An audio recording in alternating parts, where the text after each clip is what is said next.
Hello, welcome to another QFloors webinar. Today we'll be looking at the QReporter software.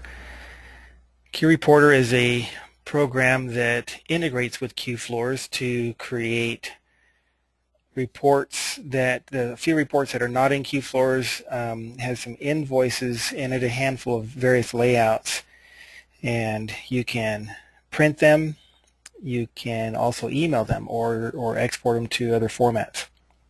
The reason there's various invoices is because these reports that are in QReporter are hard-coded, they're hard-programmed, they are as they are.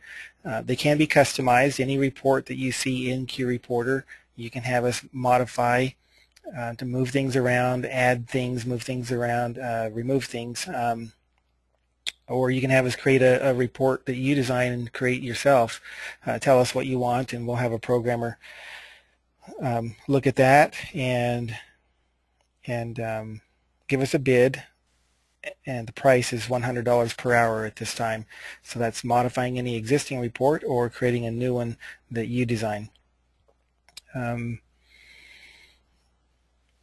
QReporter, where it can email reports out, but it's not an email program. It doesn't have an inbox, an outbox, a history of sent messages. It's not really an email message system. It's just a program that can send its documents out by email. And we'll look at the email functions, of course, a little bit later. Recently we did another webinar discussing how to install QTools. QReporter is one of the QTools programs. QTools is a package, a suite of various programs, and when you install QTools, it installs all of the programs, and then the license that you download opens up or activates the one or more of the programs that you purchased. After you install QTools, to set up the QReporter email features, you'll need to go into the Quick Config program that's part of QTools. This is Windows 8 on this computer, so when I move the mouse arrow down in the corner here, I get a little start button of sorts. Windows 7 and earlier, it'll be your normal round or rectangular start button. You'll click that, you'll click Programs or All Programs, and then QTools, and then Utilities, and then Quick Config. And by the way, this setup needs to be done sitting at your server. You can't sit at your workstation and do this configuration of this Quick Config. So here on Windows 8, I'm going to click this Start and scroll over here, and I have Quick Config here. And so whichever version of Windows you're in, what you want to do is right-click. I just right-clicked the Quick Config. In older versions of Windows, you'll get a menu, and you'll either see an option for Open File Location, or if you don't, then you'll click Properties, and then in the little window that opens up, there's an Open File Location button in there. So here I'm going to click this Open File Location. Now on Windows 8, it doesn't really take me to the file location. I've got to right-click, and here's the menu I was mentioning. Some of you will see Open File Location, or you'll click Properties, and then you'll have an Open Location button in there. So we've got to go directly to the file itself, not to a shortcut of it. The reason that we need to do this at your server is we need to right-click the file and then run it as an administrator.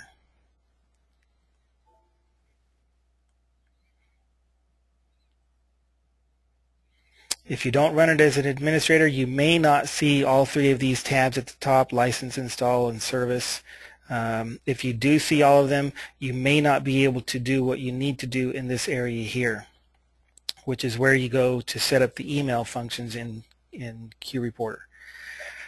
The information you really need is this SMTP server address, port number, username, and password. This information would come from your email provider. If you have your name is Joe and your email address is joe@mybusiness.com, then whoever provides that @mybusiness.com domain needs to provide you with the details that would go in here. It would be the same details that are going into part of your settings if you use, say, Microsoft Outlook or some other email program. So here we've got a server address, port number. The port number could be one of these three. These other two are not as common as number 25, but your email provider will tell you which one to use. If your company uses Microsoft Exchange Server, then your network administrator needs to tell you what information to put in here, and it can be complex for them to figure that out sometimes. From our experience, what we've seen, we at QFloors will not be able to help your network technician figure out what goes in here, because Microsoft Exchange Server can be set up in so many different ways.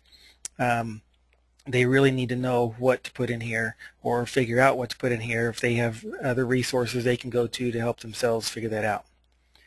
Once you have that filled out, sorry, by the way, the username and password, that can be the username and password of any one person that has an email account in your email service.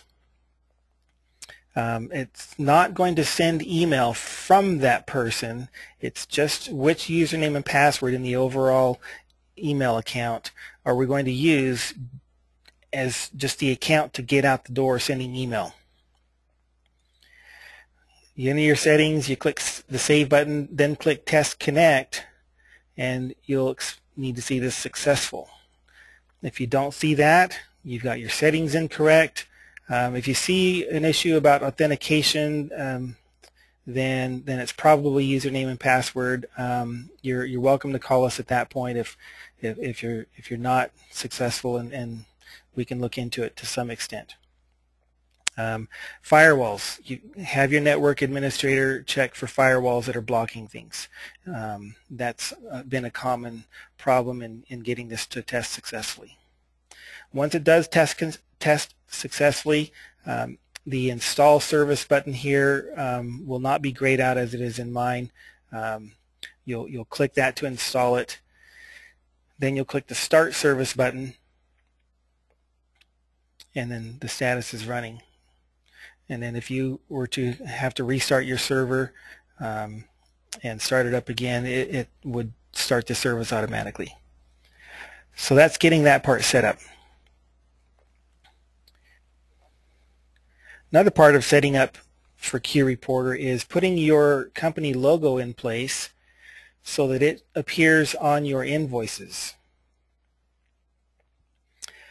This part you can do while sitting at any computer. You don't have to be at your server for this, but you'll need to browse through your computer to where the QTools folder is on the server. So if we were to do Start, and then in your Start menu you might have My Computer listed.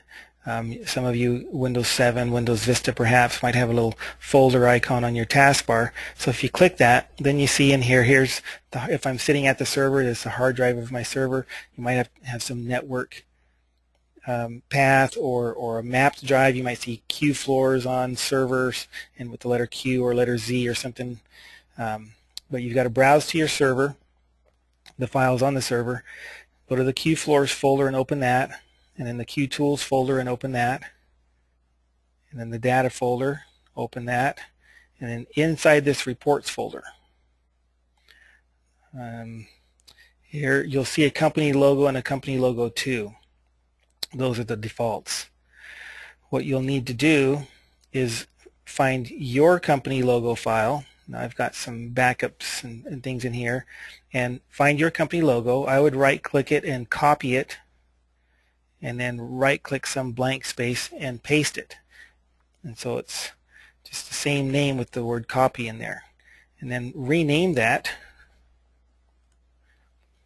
to just company logo. It does need to be a JPEG file. You may need to have whoever does your graphics for your company create a logo for you, or If you already have one but you can't find a copy, of course, ask them for it. The size of the file needs to be, I'd say, 200 to 300 kilobytes or less. You could try a larger one if you haven't, see if it works. If you open QReporter, an invoice, and it's blank or the logo isn't showing, then have someone help you with resizing that image file if you don't know how to do that yourself. So we have our file. We've got it the right size. We've renamed it. I'm going to copy that and go to this QTools Data Reports folder. And I'm just going to right-click and paste. And I'm just going to replace the file that's already there. We don't need that generic one that comes with QReporter. The last part that you'll do setting up for QReporter is your email addresses, putting those into QFloors. So on your employee subscreen, for each employee that's going to be using QReporter, make sure you have their email address typed in here, press the enter key, and then click the save button. That would be for each employee. You'll also want to make sure that under setup and company information that you have your company email address here.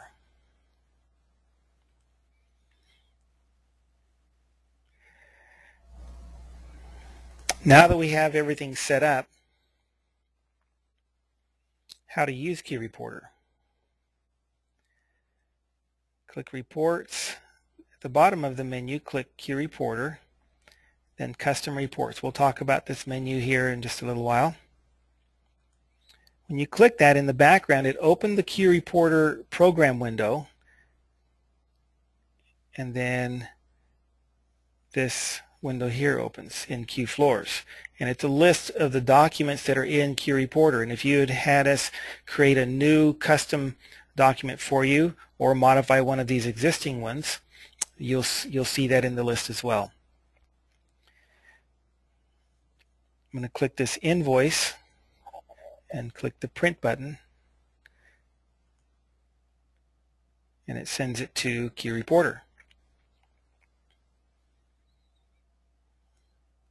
If we want to go look at a different one,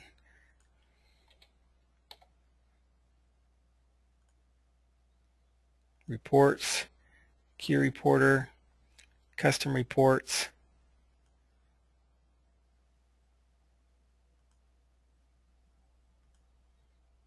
So now we're getting these tabs at the top of the different reports that we've generated. The difference in these reports is fairly minor from one to the other. The invoice has the details of everything on the invoice in QFloors. This one with the same name, invoice with logo mid, is the same as the first one. It's just that the logo is in the middle at the top instead of at the top left like this one. Other than that, those are the same report.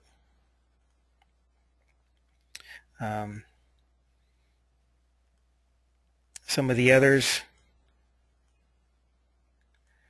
same thing. We have a lump sum and a lump sum logo mid. This one, no quantity, would be the same as the invoice. It's just that the quantity, 1,000 square feet here, those would not show on your invoice. No retail price or quantity. The notes invoice is going to print in the QReporter window what's in your notes over here.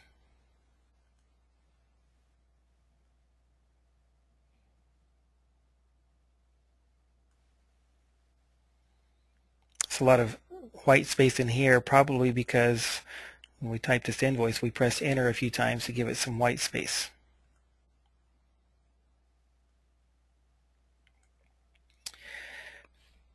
There are other reports in QReporter other than invoices. Aging for products, cash receipts by location, job profitability, sales total. So these other reports, you can generate these while you're in any screen, really. You don't have to be generating an invoice just because you're on the invoice screen. When you click one of these others, it asks for the date range. Press enter or click the accept value button.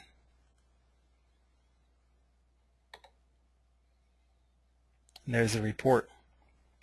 If you want to change that, a different date range, you don't have to close the report or close QReporter. You can just click the view button and enter a different date range. I did not. By the way, I'm typing a number. I'm going to use the arrow key. I'm going to press the right arrow key on my keyboard. It'll take me over to the month. And I'm typing the slash on the keyboard right above the number 8 on the number pad on the far right. Type the forward slash there. That'll take you to the next one. Press enter.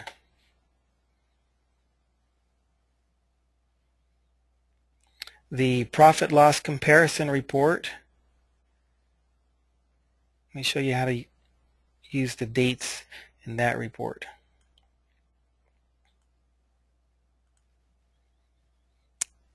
It has dates built into it and some date ranges, some options here. You would select one and click the apply button, or you can change your dates here. The start date, it's start date period 2. This is the end date period 1, period 2. Start date, the first one here would control this column, and start date period 2 would control these columns here.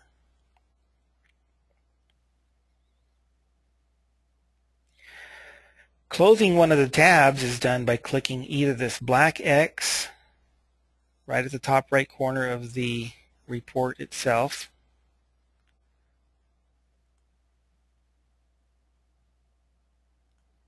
it's taking us back to this navigator every time, or you can click this X at the top right corner. Normally that would close the program, but we've changed and mostly disabled the function of that. The reason is if you're using QReporter for your invoices throughout the day, then you probably want to leave the program open.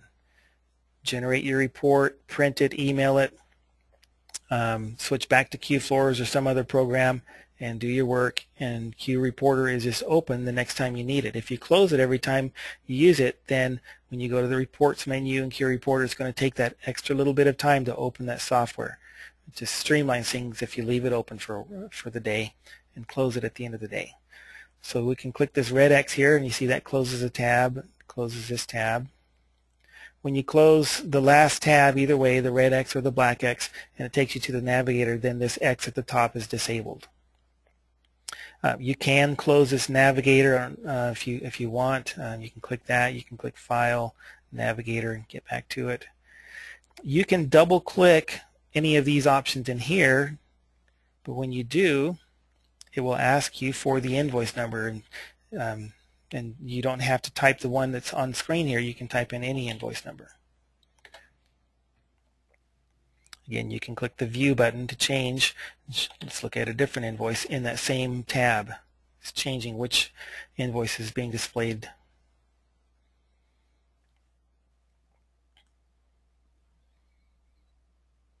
Closing QReporter is done by clicking File, Exit, or on your keyboard you can hold the Control key down while you press the letter X, Control X.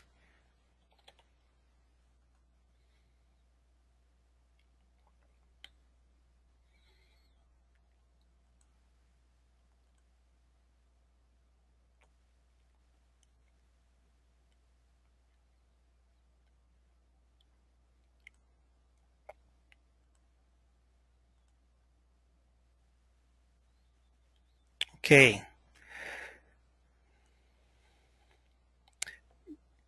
Print will print to paper. You select your printer.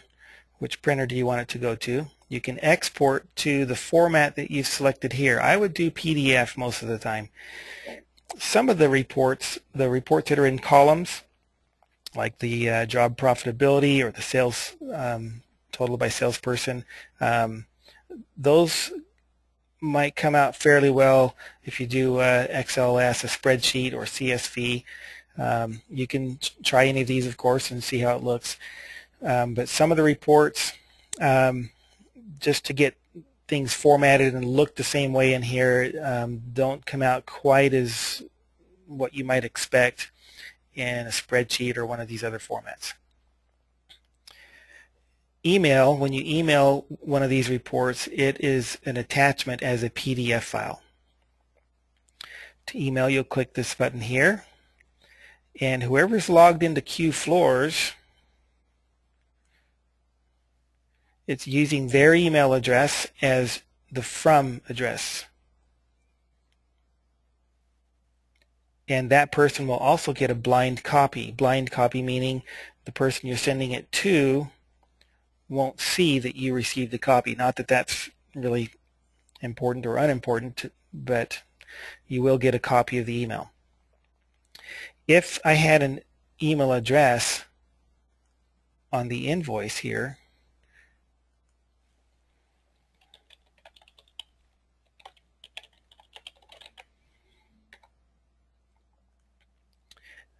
then let's close this and run it again.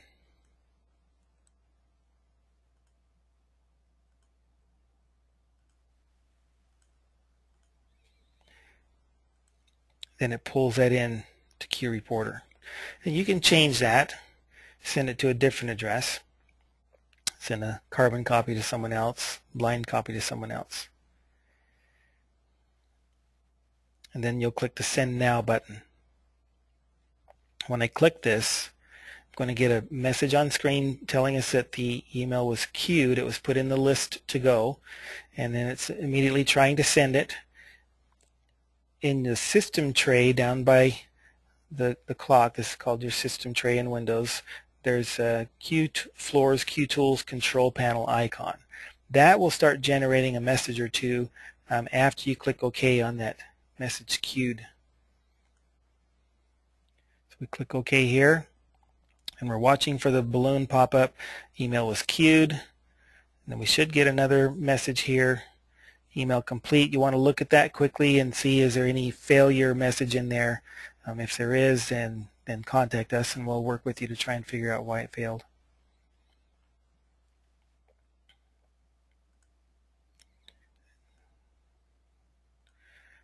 See if we get that email. Not yet. Let me talk about this window here. This is for typing a message to the customer. This is not a fancy text editor, meaning you can't do bold or italicized text, bullets, or anything like that. And also, if I were to type to the customer,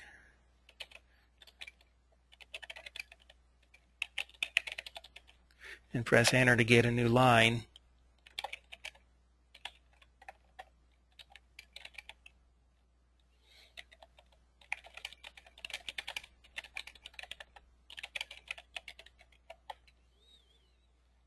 type enter a couple of times and then click send.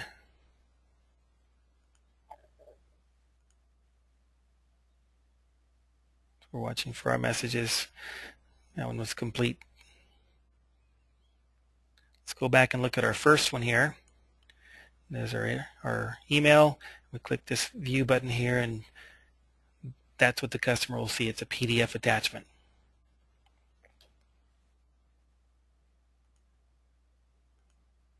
There's our second one, and see the message that they received does not have the spacing that I put in there.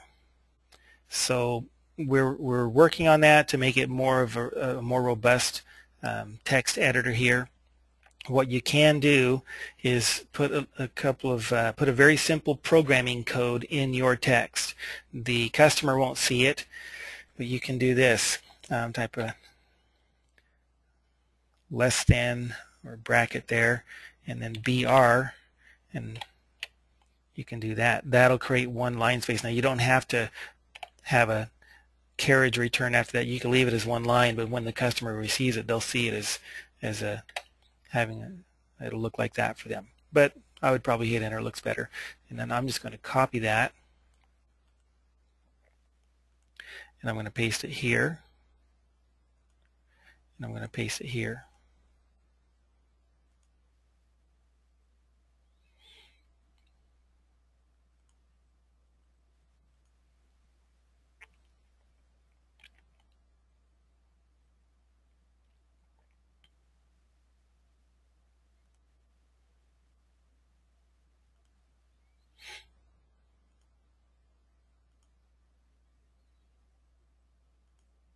There it is. And you see we get some formatting the way we wanted the customer to see it. Now Gmail here kind of hides the signature and puts a few extra spaces in there, but if the customer is using some other program, it'll probably look just like we typed it, just 2 spaces in your name. So apologize for that. It's a little uncooperative on fancy text, but that'll get you by, and it's pretty easy to do.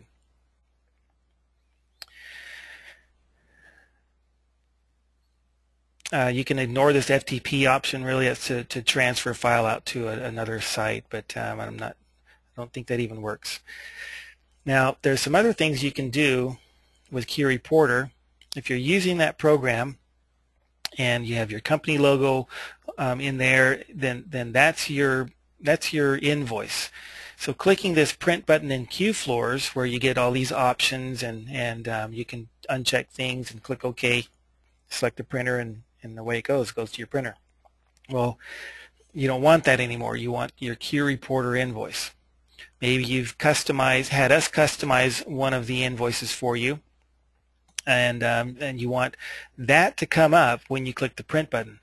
That's what the other part of this menu is for. Each of these items in this list here is a print button in QFloors. If we go to the employee screen, at the bottom over here, there's a print button at the bottom of the list of employees. At the bottom of the bill list, the check register, it's another list button. Changing what one of these buttons doesn't force the list to print from through QReporter. It just changes what the button does. Let me explain that a little differently.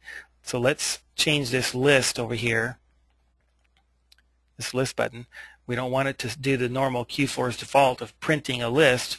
I want it to print my sales total by salesperson report.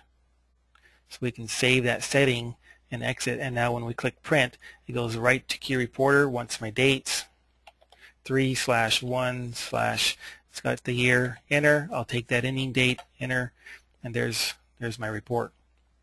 So it's not sending the list to QReporter, it's changing what the button does to print a QReporter document. Now that's not as common, changing one of the other buttons. The most common one, of course, is this print on the invoice detail. This one here, about halfway down. So normally it will print the default QFloors invoice to paper, but I want it to print my custom invoice, and you'll see it in here. It'll be invoice probably with your company name after that. Let's say we want the lump sum. Save that setting, exit the window, and then test it out. Click print, and it goes right to QReporter.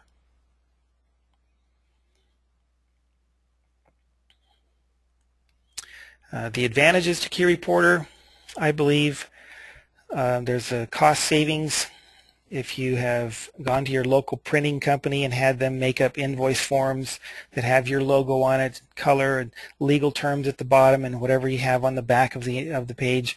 And then whenever you're printing an invoice from QFloors, you just make sure you have one of those pre-printed forms in the printer, and away it goes. Over time, that can be costly to have those reprinted.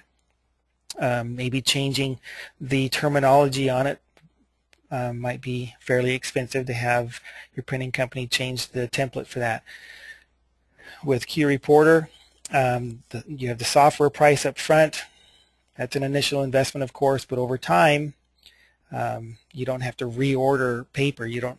If you have us customize the invoice or one of the invoices, you can have us put legal terms down here, and then again it's $100 per hour for us to make changes to one of these. and then to have us change it, it would be at $100 per hour again. But the time that it takes for us to move a couple of things around, maybe add some of our customers have us add the phone numbers here. I'd be careful about that if you use window envelopes, but it's not very much. $25, $50, $75. Just depends on how much you want changed. Most of the time it's very minimal, therefore a very minimal price. And so over time, I think QReporter has a cost benefit to it. And then, of course, the obvious email functionality. Another note about having us customize any of these is you'll need to tell us which of these you want to use. Maybe you need to use the invoice, which has all of the details sometimes, and the no retail quantity on other jobs, and the lump sum on other jobs. And so you need to tell us exactly which ones you want modified. That means you're going to have to look at each one and determine which ones you like, which ones you'll use in your company. If you want legal terms at the bottom, you'll need to type those up. I would type them up in Microsoft Word or some other robust text editing software where you can do bold and italics and underline and things like that, so that and the spelling and the grammar, make sure you have it exactly how you want it to look. Talk with your attorney or accountant or whoever you need to talk to about what you can and cannot say in your state legally on an invoice. We have had some of our customers add multiple pages where not just legal terms at the bottom, but 2 or 3 or 4 additional pages. As you scroll down, it'll just go right to the next page and then the next page and the next page. But those things can be done.